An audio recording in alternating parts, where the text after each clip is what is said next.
In this video, I am traveling from Alpine to Jackson. I was wanting to go to the Tetons, but I passed by this part of the Snake that's just right between Jackson and Alpine and noticed some rafters going down the river.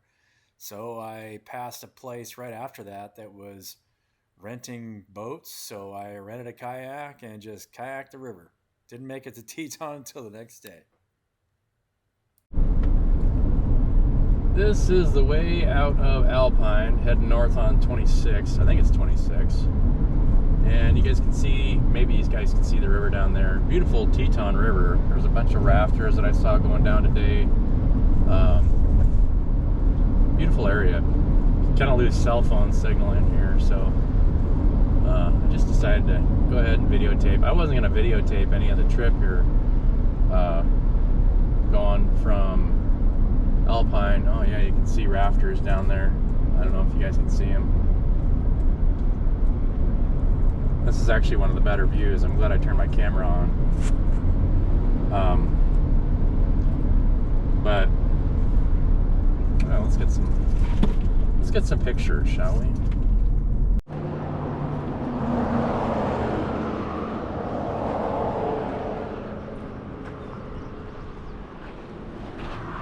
You can see the rafters going down there.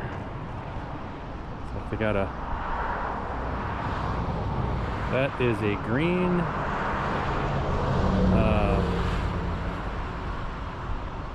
that might be a yellow NRS, but I think that's maybe a Moravia. I don't know.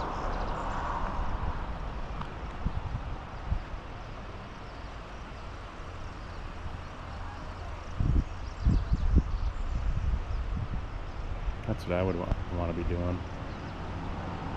That looks like an outfitter though. Everybody's wearing the same vest.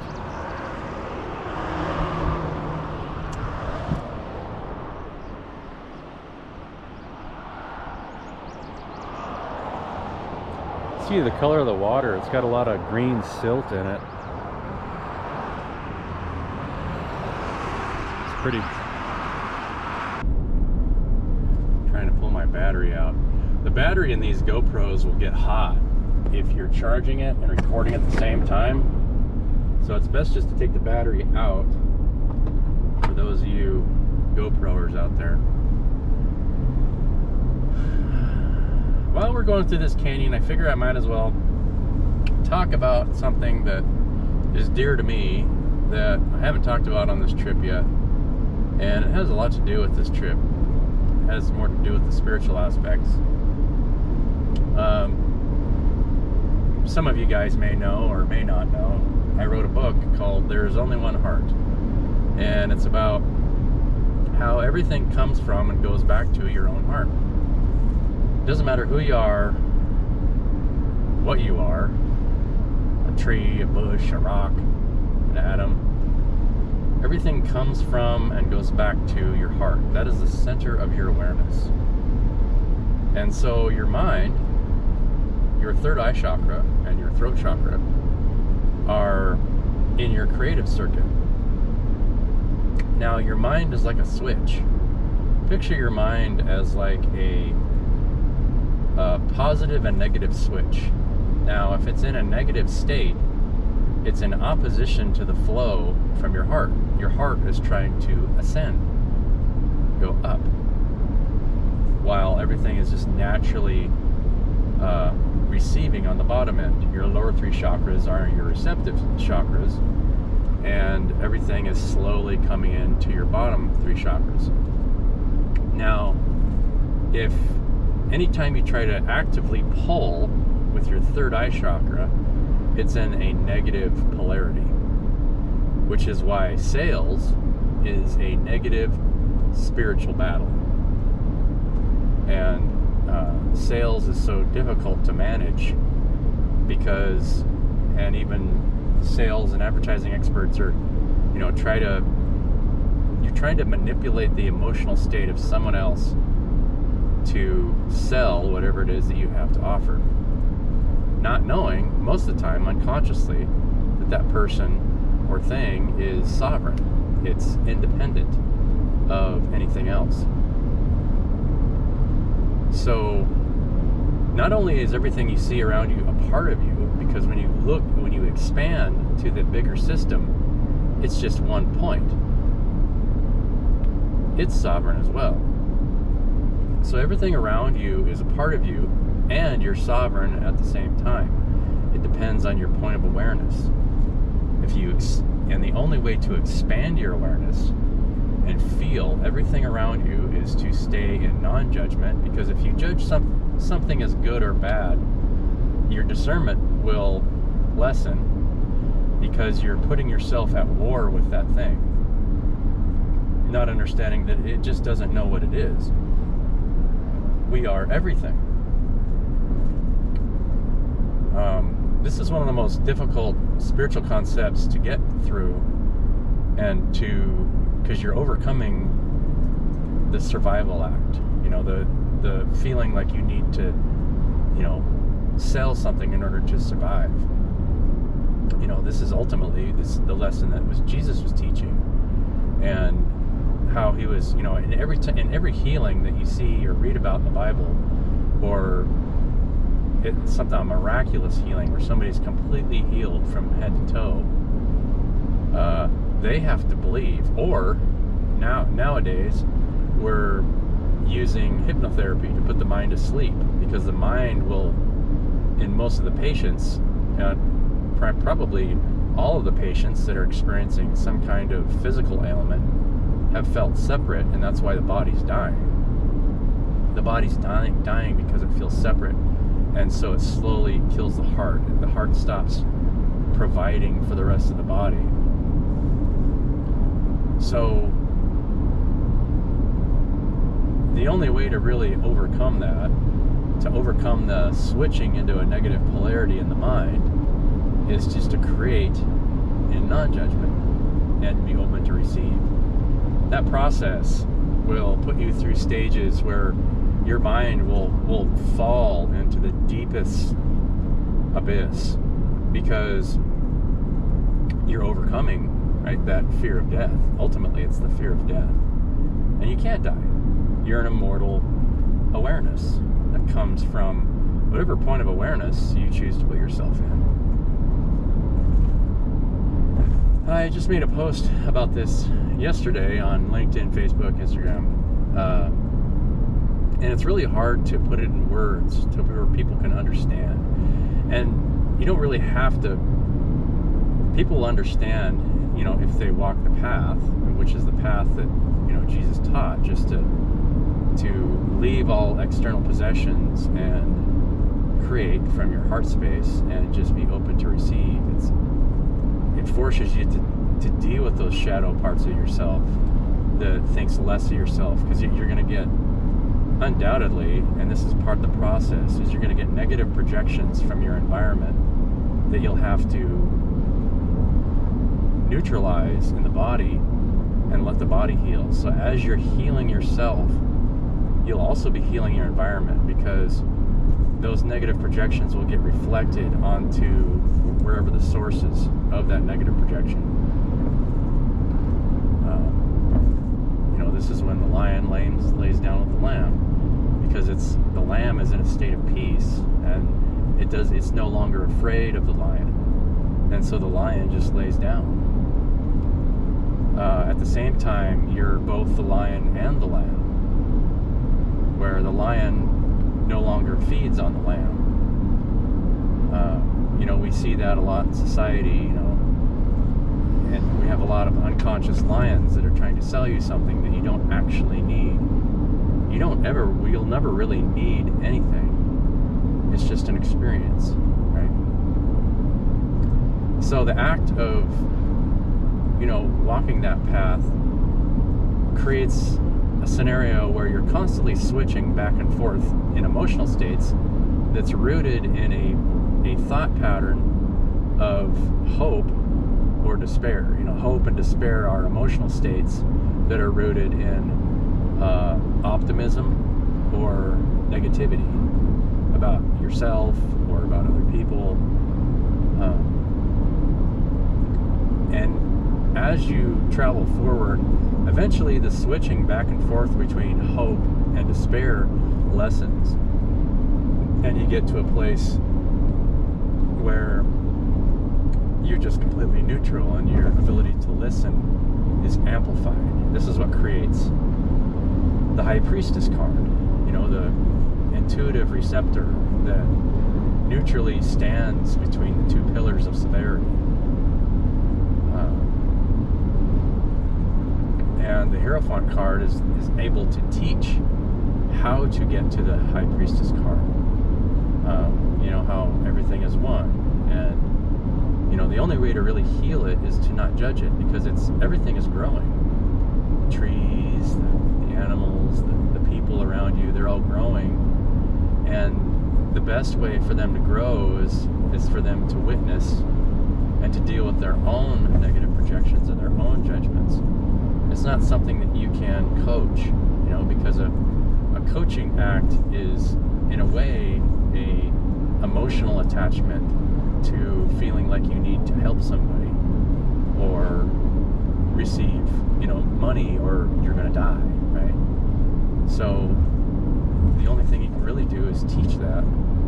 And my own personal ambitions have been to, you know, start to create groups where people start to create together in non-attachment, and just whatever it is you want to create, give it out there and just be open to receive.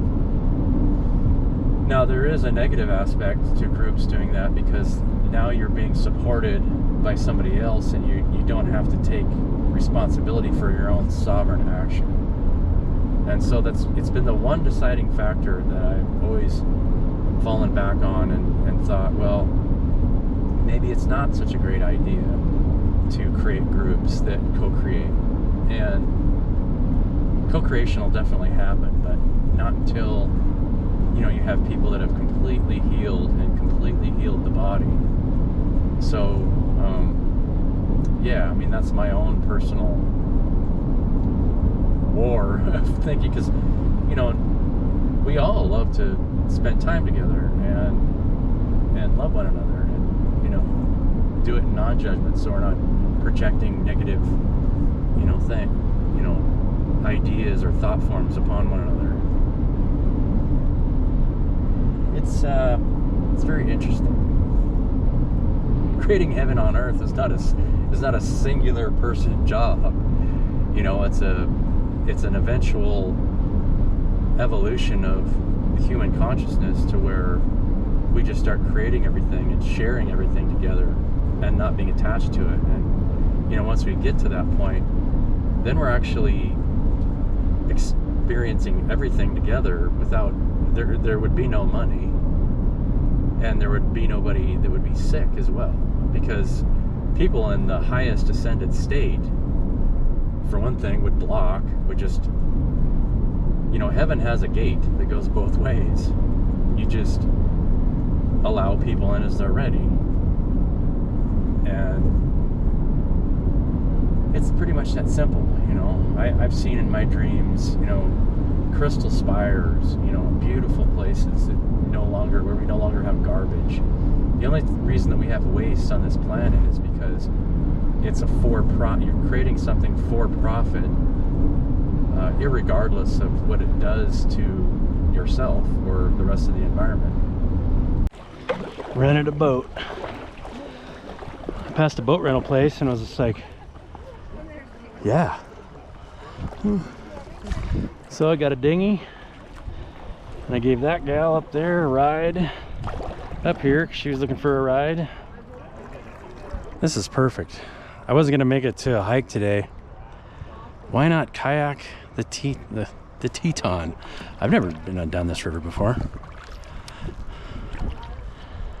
It's beautiful. Look at the water, how silty it is. So you guys can see. I think I'm gonna save camera life. It's about 75 degrees. My camera turned off when I was in the car, and so I just let it cool down. And as I was passing it's like boat rentals, and then they agreed to shuttle me down because, you know, I'm just by myself in a car. So that cost me an extra $60 for a shuttle, $60 for a raft. Sweet. That couple that one gal that I dropped off, they're just gonna practice. So I think I'm just gonna go it on my own. There's a drift boat right behind me. If you watch these guys found a surf hole. So they're just going back to shore and then they're just surfing this hole right here.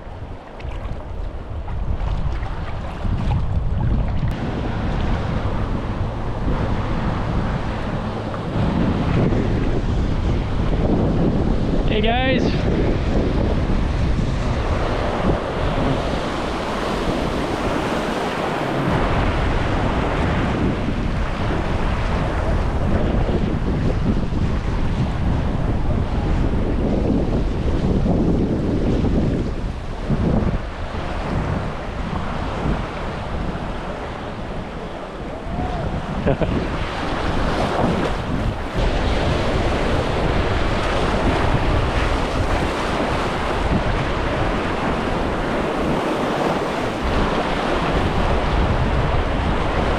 I wouldn't recommend doing this if you guys are new to this stuff. So there's a research pool. It'll pull me in here.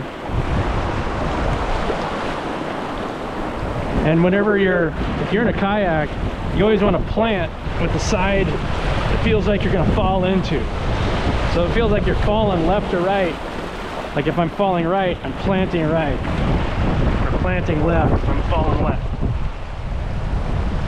These guys are fishing below this stream. Probably a good spot. Oh, there's a hole over there. Let's get a close-up of the stream.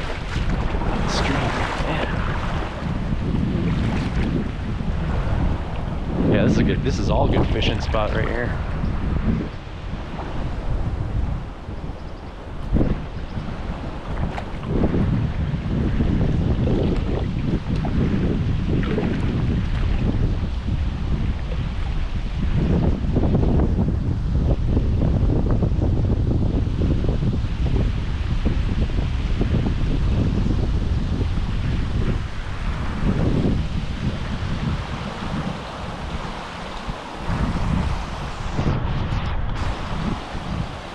Pretty cool. You can go to sleep to that.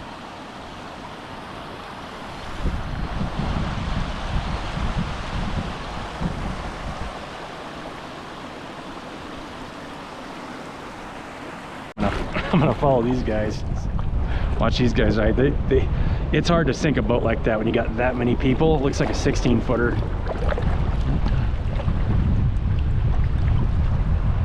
Big family.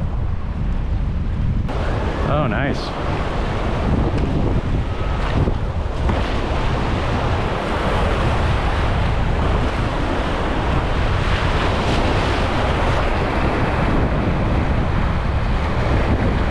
There she is.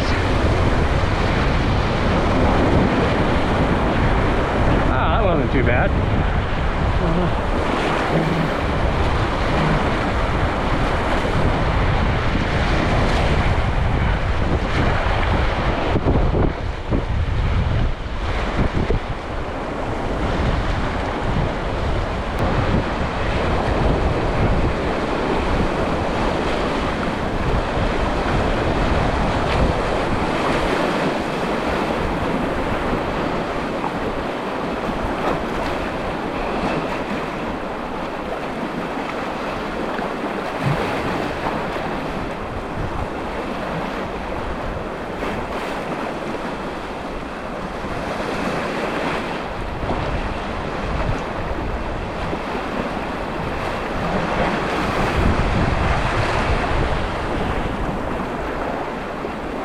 Oh, what river was that?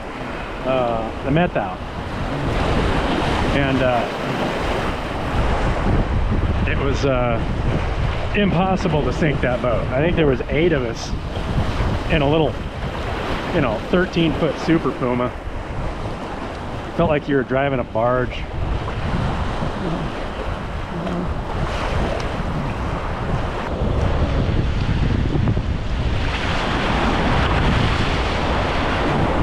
I'm gonna miss it. I'm gonna miss the wave.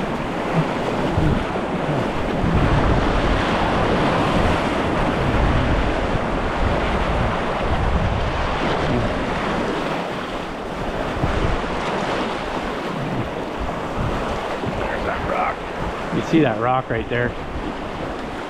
I could have gone over it, but I don't want to get stuck on a rock. That's happened so many times. Ugh. It sucks to get stuck on a rock. Most of the time you'll just flip.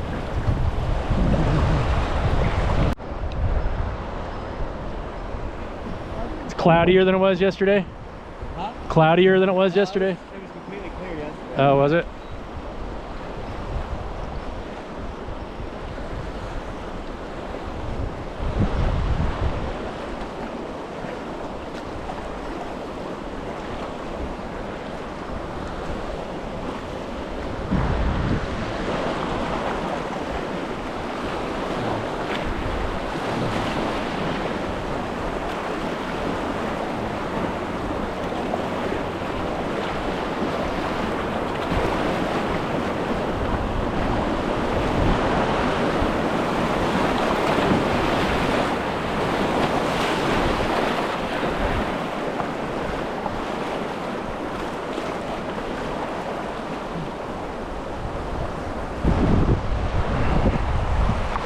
So you live around here?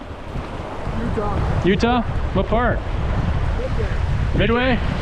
Not sure where that's at. I just drove up from Moab yesterday. Park City. Okay.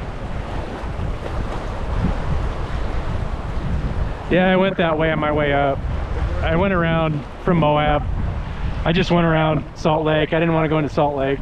Prettier drive on that side anyway. Yeah. Yeah, at Brigham Young, it was packed, that whole stretch for 4th of July.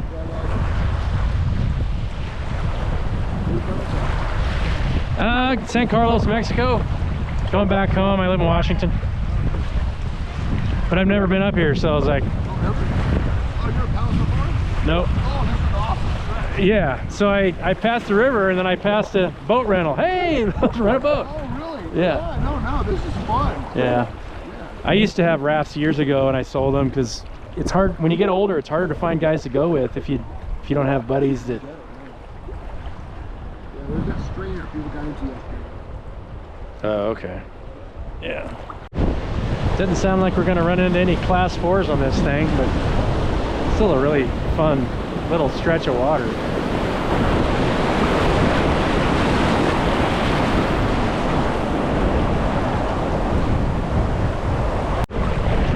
That looks fun.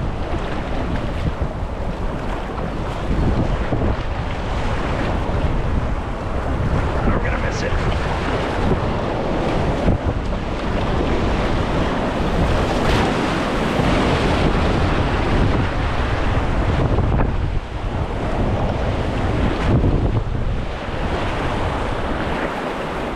Got it. Here we go, man.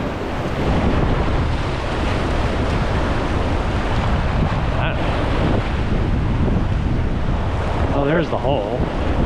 Yeah, I would have rather hit that.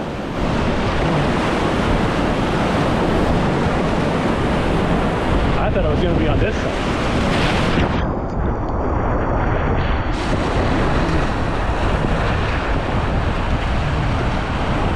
I missed it. Oh well.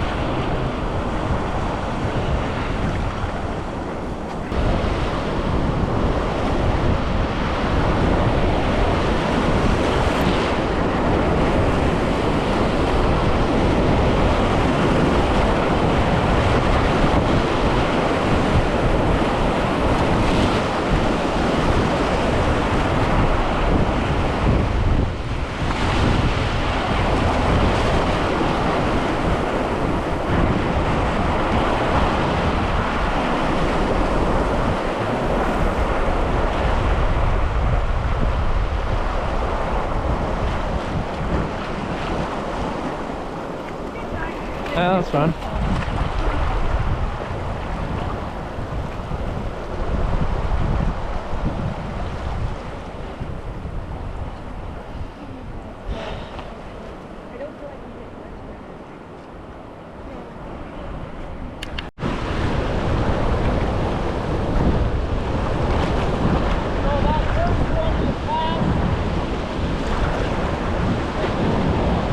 Okay.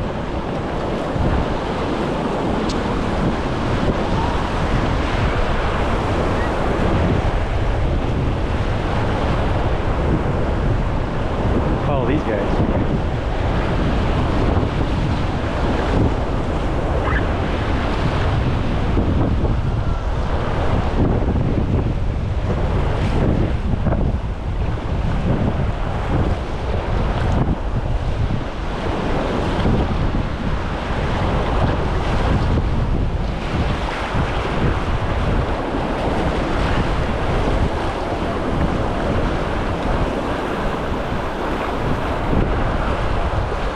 That looks like a pretty good wave there. I got a hitter.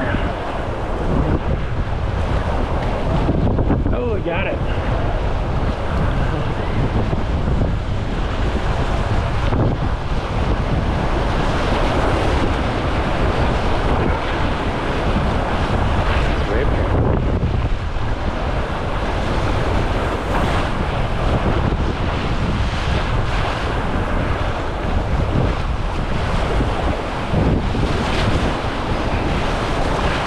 That was the best ride so far. Hit it.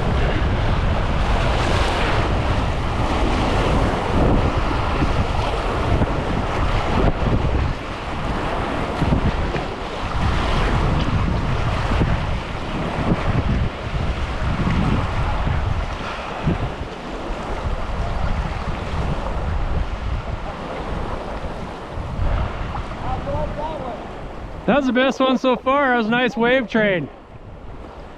Yeah. It's just a fun wave train. Yeah. These are harder to move over when you're by yourself. I think you can maneuver a lot better on that. Yeah, the thing, that's why I wanted to buy these. I had a tandem along air, and they're harder to spin by yourself. Right. Makes sense. I just have to do it. These are getting old. Yeah. And they're actually not too bad. I think you can pick them up for like 1,200 bucks, 1,400 bucks. Yeah, that's not bad. Got like a couple dozen I know a guy that worked for Coca-Cola, and those little pack rafts are so maneuverable. I don't know if you know what those are. Pack rafts, Coca-Colas. Yeah, those are good little machines. You can take them down to class 5, but they're so small. They call them pack rafts because you can pack them and hike up into the mountains. They weigh, you can get the light version, I think it's like 15 pounds or something, and you carry a little, they come with a little battery pump. And so you can, yeah, you can pump them stiff with that pump. Actually, you carry a little hand pump to finish them off, but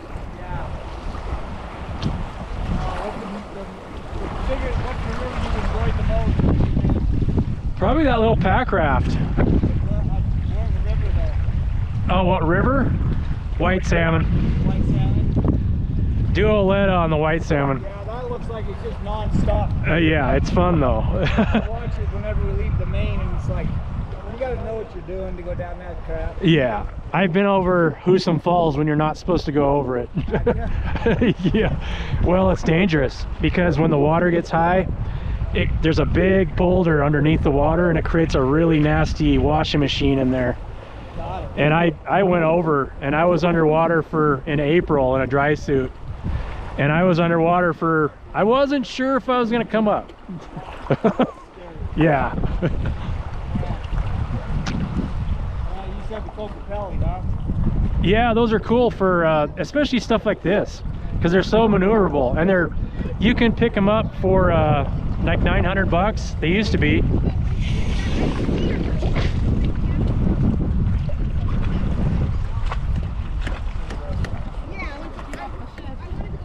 It's cool to see kids learning that old Sotar.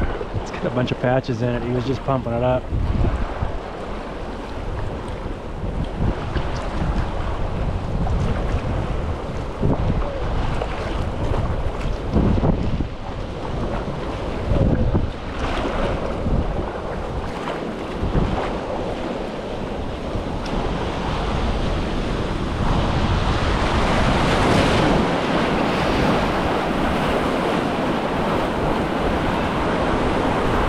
He's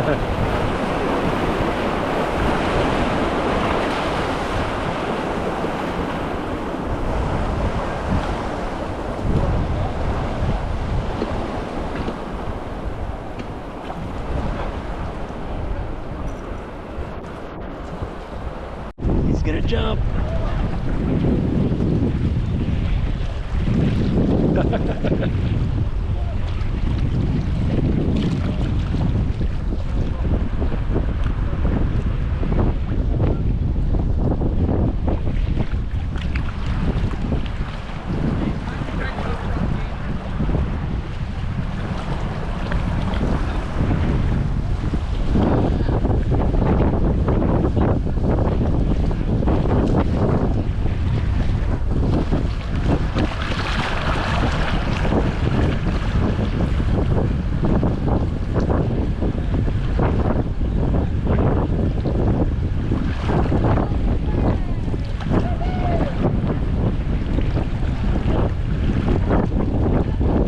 Come on.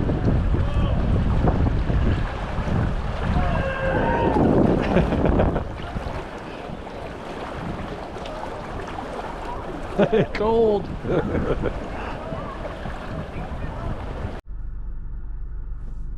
Just got done eating at Bubba's Barbecue, and we're gonna go see if we can get a camp spot at Jenny Lake.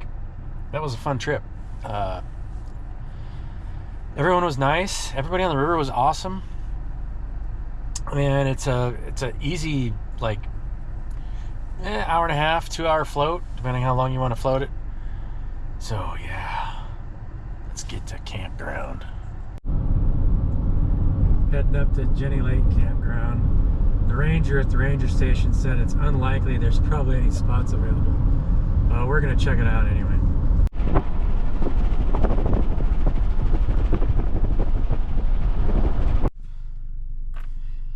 End of day. After kayaking, I drove through. I tried to go to Jenny Lake, and I guess they changed the rules in 2021. You have to go to recreation.gov and reserve a spot. It was like, great. So of course every campground is totally packed, and so I just asked them. They told me to head east out of the park. There was a Hatchet ground. It's called Hatchet Campground that I can go to. Got there. There's a couple spots left. I actually didn't have enough cash to get a camp spot. There's an old road out there, and I tried going out there, and everywhere I stopped, man, as soon as I got out of the car, mosquitoes, like, I don't know if I've seen that many mosquitoes all at once one other time. It was in Lake Roosevelt in this time of year. We were on a family reunion, and we got out of a houseboat in an area where it was just really stagnant water. We went out, and we tried to tie off, and all of us were standing on the bank, and we're like, ah! And everybody ran back into the houseboat because there were so many mosquitoes. It was, I mean, literally food. You probably would have died within minutes out there. And I remember my Uncle Tom, he stood up. This was one of my favorite memories of my Uncle Tom. He stood up in front of everybody on the houseboat because we had shut the door. We're like, what are we going to do? We can't go back out there and untie the ropes. How are we going to get out of here? And Uncle Tom stands up in front of everybody, and he goes, a Boy Scout always comes prepared. And he pulls one of those net hats over his head out of his bag, and he obviously brought one of those mosquito net hats where the net goes down here, and everybody just started laughing so hard. So Uncle Tom went out there and he untied us from the boat and untied us from the shore, and we were able to leave that area, and it was such a fond memory. But yeah, the mosquitoes here, I can't go out to go to the bathroom. I can look out the window and watch them hovering. You know, I don't know if this car is putting off enough heat where they're just attracted to it, or if there's just that many mosquitoes. Even if I walk away from the car, it's brutal. Anyway, I'm just out in the middle of nowhere off the road, where there's just free camp spots. I mean, you can camp anywhere in Wyoming once you get out of the national parks. There's forest roads everywhere, especially in this area. But yeah. So yeah, the plan is to do a hike tomorrow. We'll see. I'd like to go hike one of the trails in the Tetons. But man, there are so many people. And I'd love to find a cool trail to hike where there's just not so, I mean, it's just packed. But yeah, I got to see a lot of the area, and I'm sure the trails are really cool. There's high lakes you can hike to and all kinds of stuff. So anyway, that's the end of this video. I'm making this video and then I'm gonna edit it. I have my car running so I can run my laptop. And oh yeah, this is my setup here. I got my cooler. Of course, I got my, you know, lantern here we can turn on. Oh yeah, look at that. I can stretch out and kind of, you know, this is the length. I always kind of end up putting my feet down here or just kind of laying sideways with my knees kind of slightly bent anyway. But yeah. Catch you guys later. It's July 5th. Yeah. And I'm probably gonna head back home, I think, on Monday.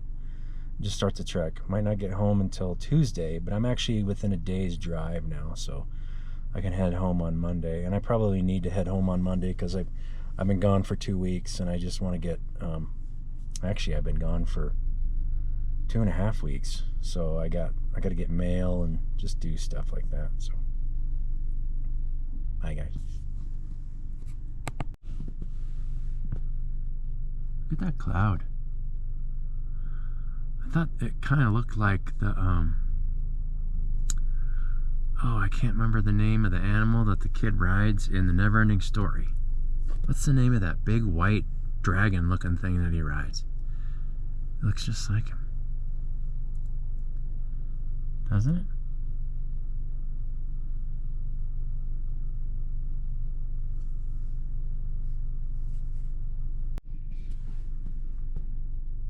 Valcor. Yeah, that's what his name was. Now his back end's kind of coming apart. It's Valcor. Valcor!